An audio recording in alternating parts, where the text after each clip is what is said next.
Good morning. इस video में हम जानेंगे हमारा जो S2 का बचा हुआ यूनिट फर्स्ट का जो बचा हुआ था टॉपिक कॉन्सेप्ट, जिसको हम लोग संप्रत्यय बोलते हैं या प्रत्यय बोलते हैं, या फिर समझने के लिए हमने एक धारणा अवधारणा ये सब लिख दिया है। ये सिर्फ समझने के लिए है। अगर आपसे पूछा जाए तो आप कोशिश करें संप्रत्यय ही लिखें या प्रत्यय ही लिखें। चलिए अब देखते हैं इस वीडियो में। सबसे पहले इसको समझते हैं हम लोग संप्रत्यय होता क्या है। संप्रत्यय या कॉन्सेप्ट जिसको कहते हैं, तो किसी भी मूर्त रूप में देख लें या अमूर्त रूप में देख लें, ठीक ना, किसी भी चीज़ के बारे में हम जो सोचते हैं उस चीज़ के बारे में, हमारी जो विचार है, हमारा जो धारणा है उसके प्रति, वही हमारा कॉन्सेप्ट कहला जाता है, जिसको हम लोग संप्रत्यय बोलते हैं। मतलब उस वस्तु के, उस व्यक्ति के, उस तथ्य के ऊपर हमारी क्या विचार है, हम क्या सोचते हैं, वही हमारा संप्रत्यय कहला जाता है, जिसको हम इंग्लिश में कॉन्सेप्ट कहते हैं। ठीक है, अब हम इसे पढ़ लेते हैं। उम्मीद है यही समझ में आ गया होगा। और हमने जो है कॉन्सेप्ट के बारे में टोटल लिख दिया है। उम्मीद है नहीं कि इतना एग्ज़ाम में आएगा। अच्छा, इस पूरा लिख दिया है। इतना एग्ज़ाम में आएगा भी नहीं, बस जानने के लिए जानकारी होनी चाहिए, इसी वजह से हमने लिख दिया है। चलिए अब देखते हैं। किसी भी वस्तु के सामान्य गुणों के आधार पर बनने वाले मानसिक प्रारूप। अभी जिस तरह हमने समझाया, किसी भी वस्तु या व्यक्ति या तथ्य, किसी उसके बारे में जो हम सोचते हैं, ठीक ना, हमारे क्या विचार हैं, हम उसके प्रति किस तरह से अपने विचार को व्यक्त करते हैं, ये सारा हमारा कॉन्सेप्ट के अंतर्गत आएगा, संप्रत्यय के अंतर्गत आएगा। किसी भी वस्तु के सामान्य गुणों के आधार पर बनने वाला मानसिक प्रारूप, हम अपने मस्तिष्क में या दिमाग में क्या सोच रहे हैं, वही हमारा संप्रत्यय है। ठीक है, अर्थात किसी व्यक्ति वस्तु के प्रति हमारी मान्यताएं, विचार, धारणा आदि उसके प्रति हमारे प्रत्यय को हमारा प्रत्यय कहलाएगा, या हमारा संप्रत्यय उस तथ्य, वस्तु है ना, व्यक्ति के बारे में हमारा प्रत्यय कहलाएगा या संप्रत्यय कहलाएगा।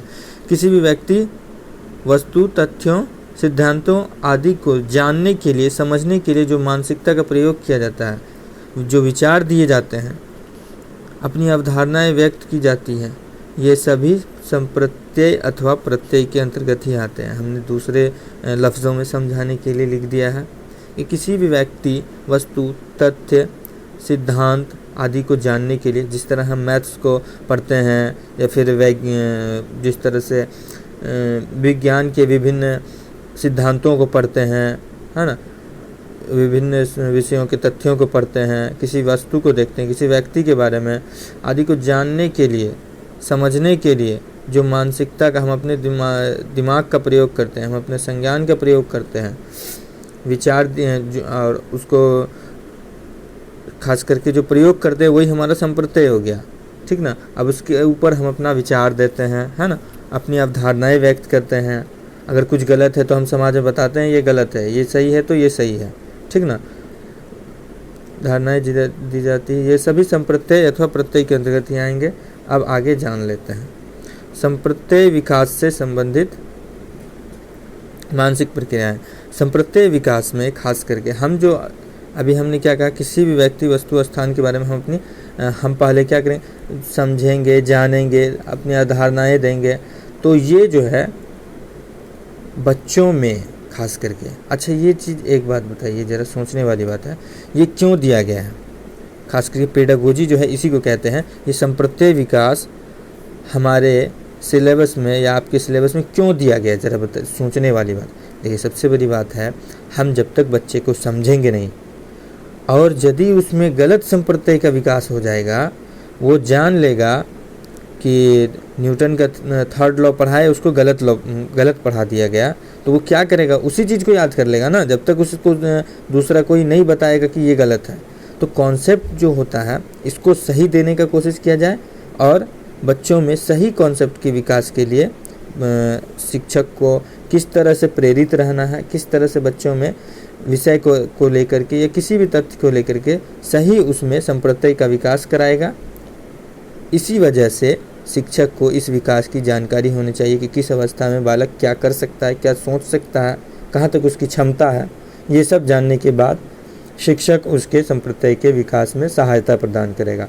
कक्ष में जितनी देर भी है, शिक्षक की जिम्मेदारी है वो वैसा माहौल क्रिएट करे कि बच्चा खुद से निरीक्षण करे, खुद से तुलना करे, है ना।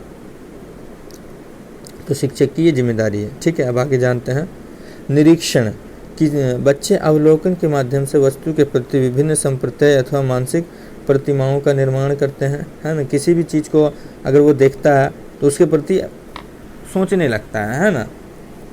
उसके बाद क्या है, सोचता है, विचारता है, अपने मन में कुछ ना कुछ सोचता है, वो सोचेगा।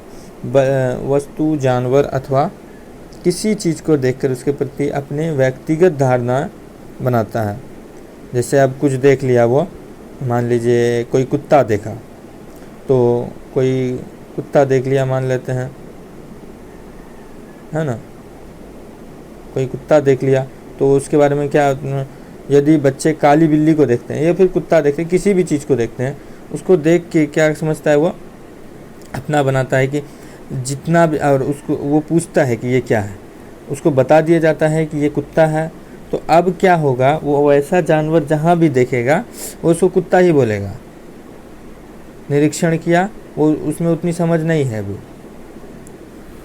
ठीक है, उसे उस प्रत्यय का ज्ञान हो जाता है।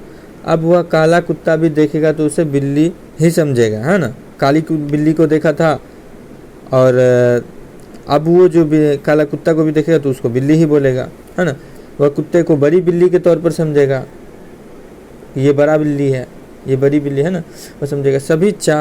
सभी चार पैरों वाले जानवरों को एक ही श्रेणी में रखेगा, मतलब मिलता जुलता को वो एक ही श्रेणी में रखेगा।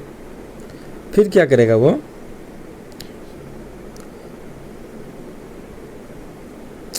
फिर वो अवलोकन के द्वारा फिर बच्चा जो अवलोकन के द्वारा तरह तरह की चीज़ों से परिचित होते हैं, है ना। साथ ही उनमें तुलना करना भी सीखते हैं। बच्चा अवलोकन करता है, फिर देखेगा कुत्ता बिल्ली जो देखा था वो, उन दोनों में तुलना करेगा। वो आकार देखेगा, रंग देखेगा, रूप देखेगा, बनावट देखेगा, उपयोगिता देखेगा, है ना। तब बच्चे स्वयं के लिए वस्तु का चुनाव करने में तुलना एवं इन सब आधार पर वो तुलना करता है। उनकी तुलना का आधार क्या होता है, रंग हो जाता है, आकार हो जाता है, रूप हो जाता है, बनावट हो जाता है, उपयोगिता, मतलब किस आकार का है, किस रंग का है, कैसा उसका बनावट है, क्या रूप है, क्या उपयोगिता, क्या क्या कर सकता है, क्या क्या हम उनसे काम ले सकते हैं। बच्चे स्वयं के लिए वस्तु का चुनाव करने में तुलना करता है। अब यदि वो उसके सामने हम एक कटोरा में भी दूध दे दिए हैं, ये समझने के लिए हम बता रहे हैं, एक गिलास में भी दूध दे दिए हैं, तो वो क्या वो सोचेगा कि, या फिर कटोरा अगर नहीं दिए हैं, 2 गिलास दे दिए हैं, एक नया दे दिए हैं, एक पुराना, दोनों में दूध भर के उसको दे दिए हैं, बोलने कहा गया है पीने के लिए, वो सोचेगा एक नया है एक पुराना, वो सोचेगा इसमें पिए इसमें पिए। तो इस तरह से वो सोचेगा, किसी भी चीज़ के चुनाव के लिए वो कर रहा है ना, वो तुलना कर रहा है, इन दोनों में करेगा कि ये नया है ये पुराना है, इस तरह से वो तुलना करके खुद के लिए एक सही चीज़ चुनेगा।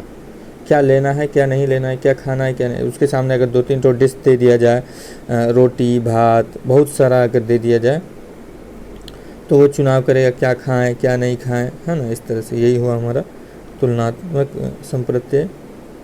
अब पृथक्करण, तुलना के पश्चात बच्चे समान तत्वों वाली वस्तुओं को अन्य वस्तुओं से अलग करना सीख लेता है।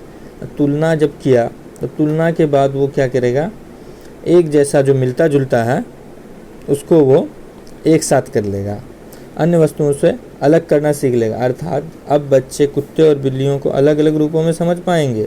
हमने जो फर्स्ट उदाहरण में दिया था, दोनों को एक ही समझेगा, लेकिन अब वो क्या करेगा, कुत्ता और बिल्ली दोनों को अलग अलग रूप में समझाएगा। चूँकि तुलना कर चुका है, दोनों में क्या क्या है, ये बड़ा है ये छोटा है, इसका साइज है, कान है, इसका पूंछ टेढ़ा होता है, मतलब इस तरह से वो जान लेगा।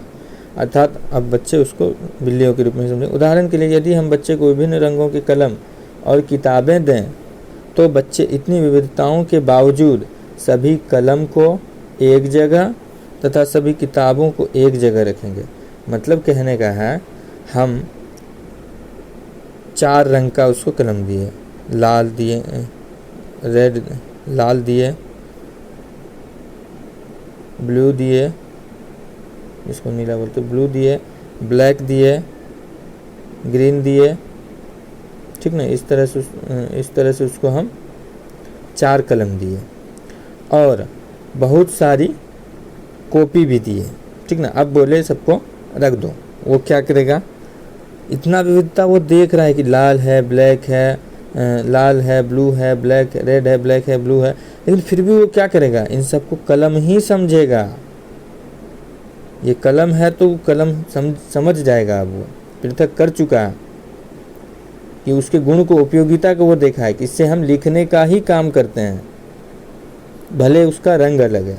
तो इसके बावजूद भी वो सभी कलम को एक जगह रखेगा, सभी किताब को एक जगह रखेगा, क्योंकि उनमें वर्गीकरण अथवा पृथक्करण करने का आधार विकसित हो चुका है। उसने देख लिया उसका आधार क्या था, कलम और किताब, है ना। समझ में आ रही है बातें। उसका आधार था कलम और किताब, तो उस आधार पर उसने रख लिया, ठीक है। अब है सामान्यीकरण। सामान्य गुणों को समझ लेने के बाद रंग अथवा बाहरी दिखावे से कोई फर्क नहीं पड़ता। उसने जिस तरह से पिछले में हमने देखा पृथक्करण में, उसने सामान्य गुण को समझ लिया, कलम का काम है लिखना, तो उस तरह से वो क्या किया, पृथक करके अलग कर दिया। अर्थात अब बच्चा कुत्ता अथवा बिल्ली के सामान्य गुणों को समझ चुका है ना। बिल्ली का क्या गुण होता है, कुत्ता का क्या गुण होता है। अब अगर उसके सामने कोई भी रंग का बिल्ली कुत्ता आ जाए तो वो सब में अंतर कर लेगा। मतलब कि अब उसके जैसा समरूप, मतलब कि अब उसके समरूप किसी वस्तु अथवा जानवर देखने पर उसे सही नाम देगा, है ना। कुत्ता देखेगा तो कुत्ता का कुत्ता नाम देगा। एक सामान्य गुण उसके दिमाग में बैठ गया कि कुत्ता मांसाहारी होता है, उसका टेढ़ा पूंछ होता है। इस तरह से वो 2-3 गुण को याद कर लिया। जिस तरह से कलम का वो लिखने का था, कॉपी पुस्तक से पढ़ने का था, तो इस तरह से वो कुछ सामान्य गुण को जानेगा। उदाहरण के लिए अब बच्चे के सामने किसी भी रंग, स्वरूप अथवा आकार की कॉपी दी जाए तो वो इसे कॉपी ही कहेंगे। उसके सामने हम एक कॉपी इतनी बड़ी दिए, एक कॉपी इतनी बड़ी दिए। अब क्या करेगा बच्चा, इसका सामान्य गुण बना लिया है, वो इसके दिमाग में है कि इसमें लिखा जाता है। वो इस आधार पर क्या करेगा, इसको कॉपी ही नाम देगा। देखिए कुछ लोगों को सामान्यीकरण और पृथक्करण में अंतर हो, ये समझ में आएगा, एक जैसा समझ में आएगा। तो देख लीजिए कन्फ्यूजन हुआ होगा। सामान्यीकरण का अर्थ है उस सामान्य गुण को समझेगा, ठीक है। जिस तरह से हम ये बता रहे थे, जैसे कलम का ही इसमें उदाहरण था, तो यहाँ पर क्या पृथक करने की बात है। हम उसको पृथक करने के लिए दिए तो वो पृथक कर लिया। और यहाँ पर क्या है, उसके दिमाग में, जैसे कलम की ही बात करें, उसको हम 4 कलर का कलम दिए और किताब भी दिए, तो वो क्या किया, सब कलम को एक जगह वो पृथक कर लिया।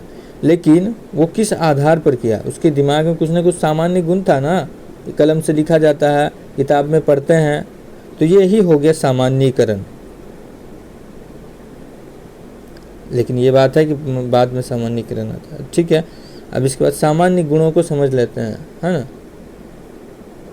सामान्य गुण को जब समझ लेगा तो उसको बाहरी दिखावे से कोई भी फर्क नहीं पड़ेगा कि वो किस रंग का है। टूटा भी अगर, जिस तरह से जब बच्चा बड़ा हो जाता है तो वो किताब खरीदने गया, ठीक, पुस्तक दुकान पे, उसको वो मान लेते हैं कोई पुस्तक खोज रहा है, पूरा मार्केट ढूंढ लिया, उसको नहीं मिला। एक जगह मिला जो कि बहुत कचरा में रखा हुआ था, एक दुकान में मिला, बहुत पुराना था, कचरा में रखा हुआ था, उसको ढूंढ के निकलवाया। अब क्या बोलेगा वो, अब क्या करेगा, वो लेगा कि नहीं लेगा। वो जान चुका है ये मेरे लिए कितना उपयोगी है, वो समझ चुका है इस बात को कि ये पुस्तक मेरे लिए कितना उपयोगी है। अब गंदा हो, ख़राब हो, वो उसको लेगा ही। कंटेंट तो है ना उसमें, जो लिखा हुआ जो चाहिए पुस्तक में वो तो है ना, तो वो उस चीज़ को देखेगा। सामान्य गुण में ये आ गया, ठीक ना। अब इसके बाद देखिए परिभाषा निर्माण। इसके बाद वो जितना चीज़ समझ लिया, उसके उपयुक्त 4 स्तरों के माध्यम से संप्रत्यय का निर्माण हो जाता है। उन्हीं बिंदुओं के आधार पर वो अब बच्चा में जो है कि परिभाषा निर्माण की क्षमता विकसित हो जाती है। अब वो उन गुणों के आधार पर अपने तथ्य देगा, अवधारणा व्यक्त करेगा, विचार देगा, परिभाषा देगा। बच्चे वस्तुओं के बारे में पूर्ण रूप से समझने लगते हैं, उसके बारे में व्याख्या करने की क्षमता भी आ जाती है। वो उसके बारे में व्याख्या कर, उसको अगर दे दिया जाए कोई विषय वस्तु, कुत्ता, बिल्ली, किसी भी जानवर का नाम या कोई भी चीज़, तो वो उस पर निबंध लिख सकता है, व्याख्या कर सकता है, भाषण दे सकता है, परिभाषा दे सकता है। यही हो गया संप्रत्यय। चलिए अब अच्छा एक बात आप लोग से कर लेनी है, लास्ट तक तो आप लोग वैसे देखते नहीं होंगे। देखिए सब सीटेट का भी जो है ना, यूट्यूब पर जितना भी है, हमने एक चीज़ महसूस किया है, सीटेट का कोई भी उस तरह से नहीं ये करता है। उस सिर्फ जो है पढ़ाने में सब क्वेश्चन आपका रिवाइज करवाते हैं। एक चीज़ आपने महसूस किया होगा कि सभी लोग जो है यूट्यूब पर आपको क्वेश्चन ही पढ़ाते हैं, नोट्स के साथ कुछ भी नहीं है। तो कोशिश रहेगी मेरी कि सीटेट का भी लाया जाए और नोट्स के साथ हम लाएंगे पूरी तरह से रिवीजन। जो नहीं समझ में आएगा बिल्कुल पूछेंगे, आप पूछिएगा।